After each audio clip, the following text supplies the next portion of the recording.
Suomen tunnetuin aivoinfarktipotilas, mediayrittäjä Timotea Mikkonen pääsi vihdoin sairaalasta kotiin viikko sitten. Jopa 14 000 suomalaista saa vuosittain aivoinfarktin. Mikkosen infarkti oli pahinta mahdollista laatua. Tällaisesta sairaudesta toipuminen vaatii hyvin määrätietoista kuntoutusta ja aina sekään ei auta. Timotea Mikkosen kohdalla kuntoutus on alkanut lupaavasti. No niin, Timo. Tässä on suunnitteilla nyt vähän tällaista keuhkojen jumppaa, eli tehostetaan sitä keuhkojen tuulettelua, eli tulee nämä vesipulloharjoitteet. Tuttu juttu, mitä on tehty tässä päivittäin. Eli mä tuon tämän letkun sinne suupieleen, otappa letku suuhun ja sitten lähdet tehokkaasti puhaltamaan. Loistavaa. Miltä se puhaltelu tuntuu? Hyvältä. Niin, hienosti onnistui. Saat siihen voimaa ihan hyvin, tuohon puhallukseen tulee riittävän tehokas puhallus, riittävän pitkä puhallus.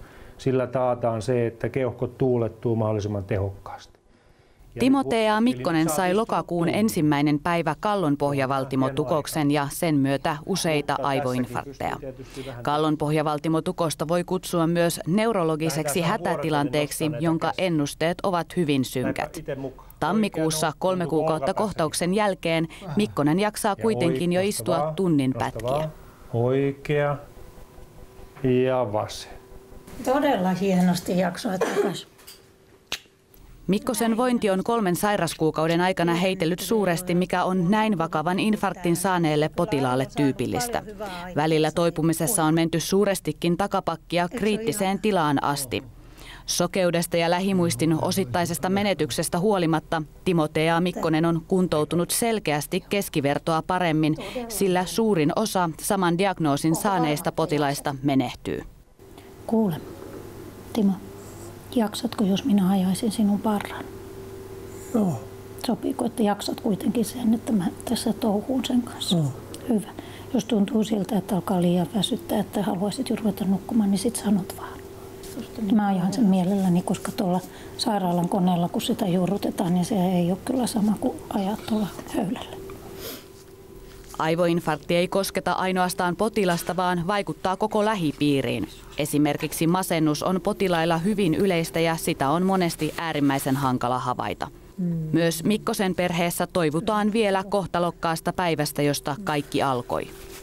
Hänellä kädet tärisi ja sitten hän valitti, että suu puutuu ja että päässä tuntuu kummalliselta. Ja äiti mietti, että jos nyt olisi kuitenkin parempi, että hän soittaa johonkin sairaalaan. Mutta hän oli niin kun hän vihaa sairastamista, niin tietenkin eihän kukaan siitä pidä, mutta varsinkin hän. Hän niin katsoi vaan minua ja sitten katsoi poikia. Pojat oli siinä sitten jo seisomassa isänsä vuoteen vieressä ja katsoi poikia ja sanoi pojille vielä, että perkele. Ja siinä vaiheessa sitten, jo niin kuin retkahti toinen puoli. Voi olla, että yhtenä päivänä hän puhua pälpättää ja on hirveän skarppia. On niin kuin tässä oikeassa maailmassa, mutta sitten seuraavana päivänä hän on ihan pelistä pois. No niin. Helmikuussa Mikkonen odottaa jo kuntoutussairaalaan pääsyä. Perhe tuo sairaalaan palasia arjesta. Tämä on nimenomaan kolmio, tämä ja tämä on neliö, tämä mikä äsken oli kädessä. Tämä on tässä on 1, 2, 3 ja 4 kulmaa. Helsingin Sanomat pääkirjoitus. Täällä on iso kuva, riemuvoitto, hyvä kuva Niinistöstä ja Haukiista.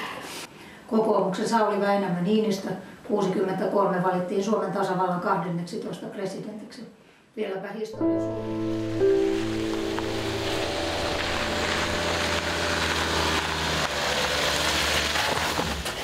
Nyt on sitten iskä tullut kotiin. Joo, olet ihan rauhassa. No. Nyt me ollaan rakas kotona. Eikö se ole hienoa? On, ja ihme. Kyllä. pitkästä aikaa. Mene. Wow. No niin, se sai... Se sai Kaikki hyvin. Tänään on tasan puoli vuotta ja 5 päivää tapahtuneesta.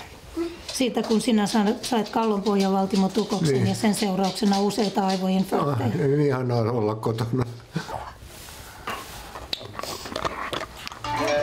Aina joku soittamassa perään perkele.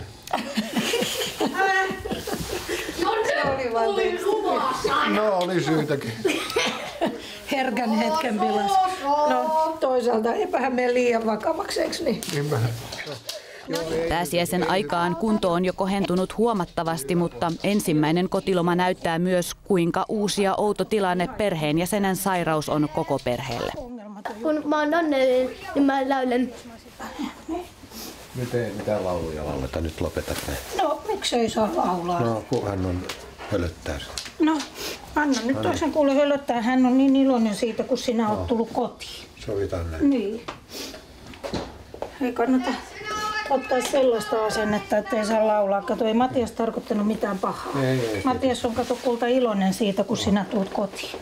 Mä ymmärrän sen, että sinulla on vähän semmoinen hapuileva olo, kun et... Odota rakas, odota. Matias, Matias on töissä. se pyytää anteeksi, en tarkoittanut mitään pahaa. En minä siitä loukkaantunut, saat anteeksi. Tämä on hyvin vakava asia, mitä isille on tapahtunut ja siitä ei ihminen parane vuodessa eikä 2, eikä me edes tiedetä mihin me päädytään isin paranemisessa, että tässä sitten päädytään. Hän jää ihan tollaseksi. No, sekin mahdollisuus on. No, Valitettavasti. no.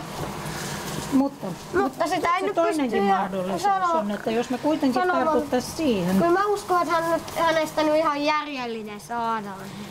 Niin saadaankin. Me keitetään kaffet, kun päästään kotiin. Kyllä, kaffet oikein, kunnon kaffet. Niin, ja otetaan vähän kakkua, eikö niin? Joo. Sitten. Lähdepäs nousee siitä. Ponnistat siitä. Hyvä. Joo, mä tiedän, että... Nyt heität tää niin perhänästä. Ota ryhti. Älä välitä hurjasta, se on kiinni. Vieläkö huippaa?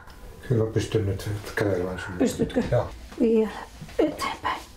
Eteenpäin. Mennään eteenpäin. Isännän asento, mä menen avaa pojille oven. Joo. Tuosta. Joo. Pidä siinä. Joo. Pyöryttääkö? Ei. Hyvä. Terveisiä! Terve! No, mutta kuitenkin. Varo, et kaadu sinne. Joo. Jätkät ottaa kaiken ilon irti isin apulaitteesta, että tervetuloa kotiin. Ilman hurttia huumoria niin ei jaksa. Ei. Hetken levon jälkeen Timotea Mikkonen pääsee mukaan jo arjen kuvioihin. Sitten poikien noin läksyt. Tuliko paljon läksyä? Sellaista koskaan kuullutkaan. Ne. Never heard. Mitä se on? Onko se jotain, jota syödään? Läksy. Ajetaanko sillä? Paljon se kulkee? Hei, mulla on kuulta tuolla nauhalla toi Frank Sinatran juttu, missä hänen tyttärensä, ei Nancy, mutta onko se Tiina Sinatra? Joo. Kertoo. Joo. Niin haluaisitko sä kuunnella sitä? Joo. Kotiutuminen 7 kuukautta vakavan aivohalvauksen jälkeen on hyvä tulos. Kotihoito tutussa ympäristössä kohentaa yleensä Mikkosen kaltaisten potilaiden kuntoa entisestään. Se on taitavaa. Toi liuku. Sitä voi vaan ihailla. Tulkaa perässä.